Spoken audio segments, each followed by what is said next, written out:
सर्वप्रथम आपल्या सर्वांना आणि आपल्या माध्यमातून महाराष्ट्रातील आणि देशातील सर्व जनतेला प्रजासत्ताक दिनाच्या खूप खूप शुभेच्छा। भारतीय प्रजासत्ताक हा चिरायू हो आणि आमचं संविधान जे जगातलं सर्वोत्तम संविधान आहे हे अशाच प्रकारे आम्हाला विकासाचा आणि समतेचा मार्ग दाखवत राहो अशा प्रकारची शुभेच्छा व्यक्त करतो। आज अत्यंत आनंदाची गोष्ट आहे की आपला धर्मवीर स्वराज्य रक्षक छत्रपती संभाजी महाराज मुंबई किनारी रस्ता कोस्टल रोड याचं उत्तर वाहिनी कनेक्टर आणि इतर 3 कनेक्टरचं आज आपण लोकार्पण करतोय। मागच्या काळामध्ये माननीय मुख्यमंत्री एकनाथराव शिंदेजींच्या नेतृत्वात 2 टप्प्यांचं आपण उद्घाटन केलं आणि आता या उद्घाटनानंतर जवळपास 94% रस्त्याचं काम पूर्ण झालेलं आहे। आता केवळ एक प्रभादेवी कनेक्टर याचा बाकी आहे जो फेब्रुवारी संपता तो देखील पूर्ण होईल। मुंबई महानगरपालिकेने 14,000 कोटी रुपये खर्च करून हा रस्ता या ठिकाणी तयार केला आणि आता या कनेक्टरमुळे नरिमन पॉइंट पासनं वांद्रेपर्यंत पूर्णपणे सीमलेस कनेक्टिव्हिटी ही आता तयार झालेली आहे आणि उद्या सकाळपासनं ही मुंबईकरांकरता खुली होणार आहे। या रस्त्याने मुंबईकरांना श्वास घेण्याकरता आणि वेळ वाचवण्याकरता मोठी मदत केली आहे। या रस्त्याने मुंबईला एक आंतरराष्ट्रीय स्वरूप देखील दिलेलं आहे आणि आता हा रस्ता खुला झाल्यानंतर मुंबईकरांच्या वेळेची मोठी बचत, इंधनाची मोठी बचत आणि प्रदूषणापासून मुक्ती मिळणार आहे आणि म्हणून मुंबईकरांना आज प्रजासत्ताक दिनाच्या निमित्ताने महायुती सरकारच्या वतीनं हा रस्ता आम्ही समर्पित करतो। या रस्त्याच्या एका भागामध्ये सौंदर्यीकरण सुरू झालेलं आहे आणि या रस्त्याच्या लगत मोठा सेंट्रल पार्क देखील तयार होणार आहे। त्यामुळे एक मुंबईचं भूषण म्हणून या रस्त्याकडे आपल्याला पाहता येईल।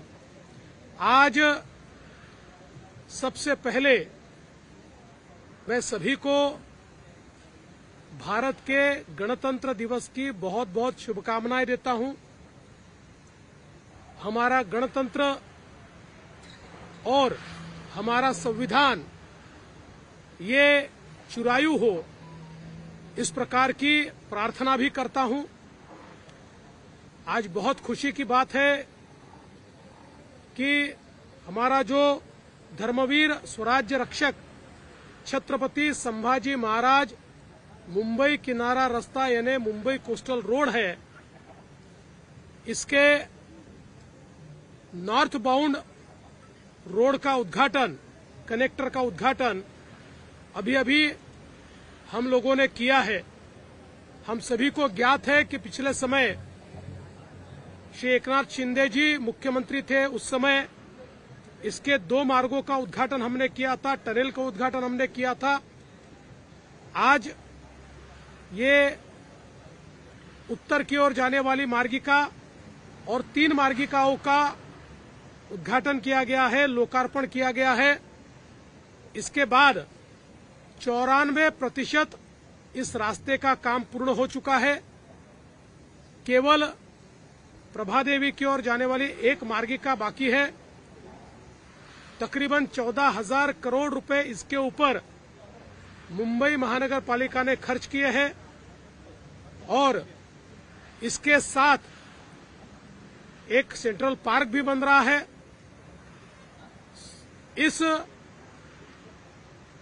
रास्ते के कारण मुंबईकरों के समय की बचत हो रही है, उनका जीवन आरामदायी हो रहा है और विशेष रूप से इसने मुंबई को एक अंतर्राष्ट्रीय शहर की प्रतिमा दिलवाई है। मैं इस अच्छे काम के लिए बृहन मुंबई महानगर पालिका, इसके सारे कॉन्ट्रैक्टर्स और कंसल्टेंट्स और विशेष रूप से यहां काम करने वाले जितने कर्मचारी हैं, अधिकारी हैं, इंजीनियर्स हैं, सभी को बहुत बहुत बधाई देता हूं। मी या रस्त्याकरता मुंबई महानगरपालिकेचे सर्व अधिकारी, कमिशनर आणि त्यांच्या अधीनस्थ, या रस्त्यावर काम करणारे सर्व अधिकारी कर्मचारी, ज्यांनी याचं बांधकाम केलं, ती कंपनी, त्यांचे कन्सल्टंट्स, त्यांचे कामगार आणि अधिकारी, इंजिनियर्स, सगळ्यांचं अतिशय मनपूर्वक अभिनंदन करतो आणि उद्या सकाळपासून रस्ता खुला होईल असं जाहीर करतो। आदित्य ठाकरे असं म्हणतात की आमचं सरकार असतं तर 2023 पर्यंतच हा रस्ता जो आहे तो पूर्ण झाला असं आहे। आता हे प्रश्न तुम्ही मला विचारायलाच नको, कारण तुम्हाला सगळ्यांना माहिती आहे की ते स्थगिती सरकार होतं आणि हे शीघ्रगती सरकार आहे। सगळ्या कामांना त्यांनी स्थगिती दिली होती। इथेही या ठिकाणी आपल्याला माहिती आहे त्यांच्या काळात काहीच काम झालं नाही।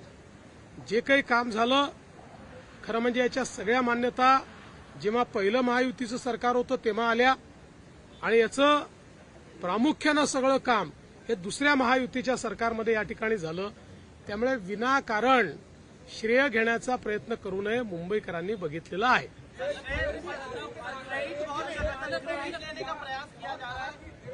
देखिए, मैं एक बात आपको कहता हूं, क्रेडिट लेने से कोई क्रेडिट मिलता नहीं है। कल को कोई ये भी क्लेम कर सकता है कि ताजमहल मैंने ही बांधा, तब भी किसने बांधा पता होता है। इसलिए मुझे यह लगता है मुंबईकरों को पता है ये कोस्टल रोड कब बना, कैसे बना, इसकी सारी मान्यताएं महायुति सरकार पहली बार जब आई तब मिली और इसका जो काम है ये महायुति की दूसरी सरकार आने के बाद ही गतिशीलता के साथ पूर्ण किया गया और अब तीसरी सरकार में इसका हम लोग वापस जो बचा हुआ काम है उसको पूरा कर रहे हैं। कुठला वादच नहीं है। इसके अलावा सर, इस ब्रिज का नाम धर्मरक्षक के ऊपर दिया गया है।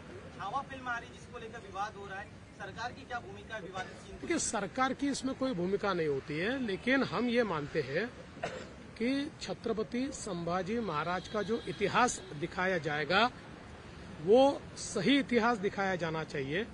उसका विकृतीकरण करना ये योग्य नहीं है। छत्रपति संभाजी महाराज के बारे में सभी के मन में बहुत सम्मान है, बहुत प्यार है, बहुत आदर है। वो आदर, प्यार और सम्मान को कहीं ठेस न पहुंचे। क्रिएटिविटी भी होनी चाहिए, लेकिन क्रिएटिविटी के साथ सेंसिटिविटी भी होनी चाहिए, ऐसा हमारा मानना है। कल पृथ्वीराज चौहान ने जिस तरीके से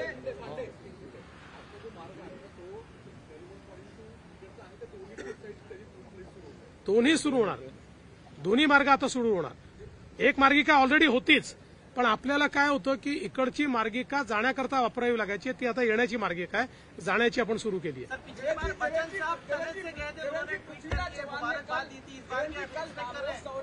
पृथ्वीराज चौहान ने कहा कि व्हाइट पेपर सरकार को लाना चाहिए कि पिछली बार भी उन्होंने कुछ नहीं किया, इस बार भी सिर्फ आंकड़ों की जादूगरी कर रहे हैं। उनको चाहिए तो व्हाइट देंगे, ब्लैक देंगे, ब्लू देंगे, वॉयलेट देंगे, रेड देंगे, ग्रीन देंगे, सारे पिंक भी देंगे, सारे पेपर उनको दे देंगे।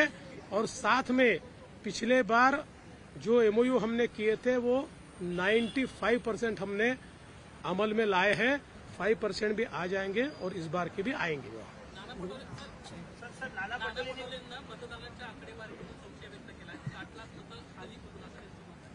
मी मागच्याही काळात सांगितलं की जोपर्यंत त्यांना हे लक्षात येणार नाही की धूळ त्यांच्या चेहऱ्यावर आहे, जोपर्यंत ते आरसा पुसत राहतील तोपर्यंत याचं उत्तर त्यांना मिळू शकत नाही।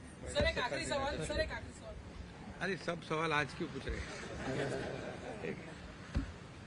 खरं म्हणजे आज प्रजासत्ताक दिनाच्या मी मुख्यमंत्री महोदयांनी सर्व सविस्तर याची माहिती दिलेलीच आहे।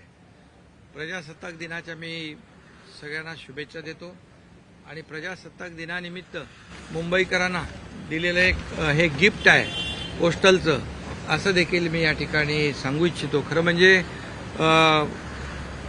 पोस्टल मागच्या वेळेस आपण एका साईडचा केला होता, दक्षिणेकडचा, आता उत्तरेकडचा करतोय. म्हणजे आता थेट सीलिंग ते वरळी मरीन ड्राईव्ह आपण 10 ते 12 मिनिटात जाणार आणि त्यामुळे जे वेळ जो आहे, इंधन जे आहे त्याचं बचत होईल आणि खऱ्या अर्थाने लोकांचं जीवनमान सुसह्य होईल. आणि म्हणून महायुती मुख्यमंत्री महोदयांनी सांगितलं की सुरुवातीला काय झालं, जेव्हा देवेंद्रजी मुख्यमंत्री होते तेव्हा दिल्लीतून लागणाऱ्या सगळ्या परवानग्या कामाची सुरुवात तेव्हा झाली.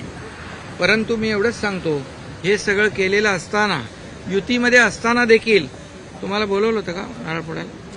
भूमिपूजनाला देवेंद्रजींना बोलवलं नव्हतं. मग हे कुठलं मोठेपण आहे? आणि म्हणून क्रेडिट घेताना त्याला काम करावं लागतं, त्याला रस्त्यावर उतरून लोकांमध्ये जावं लागतं आणि त्याचा नेहमी फॉलोअप घ्यावा लागतो. आणि म्हणून महायुती सरकारच्या पहिल्या काळात सुरू झालं, दुसऱ्या महायुतीच्या काळात जेव्हा देवेंद्रजी मुख्यमंत्री होते तेव्हा सुरुवात झाली आणि मी मुख्यमंत्री असताना या ठिकाणी याला आणखी गती मिळाली. आता तिसऱ्या टप्प्यामध्ये देवेंद्रजींच्या काळात हा कंप्लीट जो पोस्टल आहे तो पूर्ण मुंबईकरांना समर्पित होईल. मला एवढाच आनंद आहे की मुंबईकरांच्या जीवनामध्ये आनंद देण्याचं काम महायुती सरकारने केलेलं आहे. आणि आपण जर हा प्रकल्प पाहिला तर वरून जर आपण पाहिला तर आपल्याला वाटतं आपण परदेशात आहोत की कुठे आहोत. आणि मला माहिती आहे की युट्यूबवर देखील आपला ब्रिज दाखवून एक कुठला ब्रिज आहे तर लोक म्हणतात परदेशातला आहे, पण अशा प्रकारचा ब्रिज या मुंबईत होतोय हे मुंबईसाठी अतिशय गौरवाची बाब आहे. आणि म्हणून याच्यामध्ये श्रेयवाद घेण्याचा आम्हाला काही प्रश्न येतच नाही. आता फक्त लवकर म्हणजे बांद्रा टू वरळी 10 मिनिटात 10 नाही अगोदरच पोहोचू. त्यामुळे काही लोकांना जास्तीचा वेळ एन्जॉय करता येईल. त्यामुळे मी एवढंच सांगतो की आजचा जो हा प्रकल्प आहे, हा प्रकल्प अतिशय महत्वाकांक्षी प्रकल्प आहे, अतिशय मुंबईकरांच्या जीवनामध्ये आनंद देणारा प्रकल्प आहे. आणि मुंबई महापालिकेला तर धन्यवाद दिलेच पाहिजे, पण ज्या लोकांनी, मला वाटतं हिंदुस्थान कन्स्ट्रक्शन असेल, L&T असेल, या सर्व लोकांनी वेळेत हा प्रकल्प पूर्ण केला. कारण ते म्हणत होते की आम्ही अगोदर केला असता, जर सरकार बदललं नसतं तर हे तर तुम्हाला हे काहीच दिसलं नसतं आणि मुंबईतली मेट्रोही दिसली नसती, MTHLही दिसला नसता. आणि म्हणून या प्रकल्पात खोडा घालणारे, स्टे देणारे आणि स्पीड ब्रेकर टाकणाऱ्या लोकांनी श्रेयवादाच्या गप्पा मारू नये, एवढंच मी सांगतो. अरे अभी आज का दिन बहुत ही महत्वपूर्ण है. आज प्रजासत्ताक दिन है, गणतंत्र दिवस है. इसके अवसर पर सभी लोगों को शुभकामनाएं मुख्यमंत्री जी ने दी है, मैं भी दे रहा हूं. और मुख्यमंत्री जी ने पूरे विस्तार से इस प्रकल्प के बारे में आपको बताया है. मैं इतना ही कहूंगा, इस प्रोजेक्ट की वजह से मुंबई वासियों के जीवन में बहुत बदलाव आएगा. समय की बचत होगी, ईंधन की बचत होगी, प्रदूषण कम होगा और लोगों को आराम से मंत्रालय जा सकते हैं, आराम से मरीन ड्राइव जा सकते हैं, वहां से बांद्रा आ सकते हैं. इसके वजह से कुछ लोगों को ज्यादा समय एंजॉय करने को भी मिलेगा. और मैं इतना ही कहूंगा, ये ब्रिज, ये जैसे हम विदेश में जाते हैं वैसे उस तरह का जो एडवांस टेक्नोलॉजी का इस्तेमाल करके जो ब्रिज बनाते हैं उसी का एक नमूना है.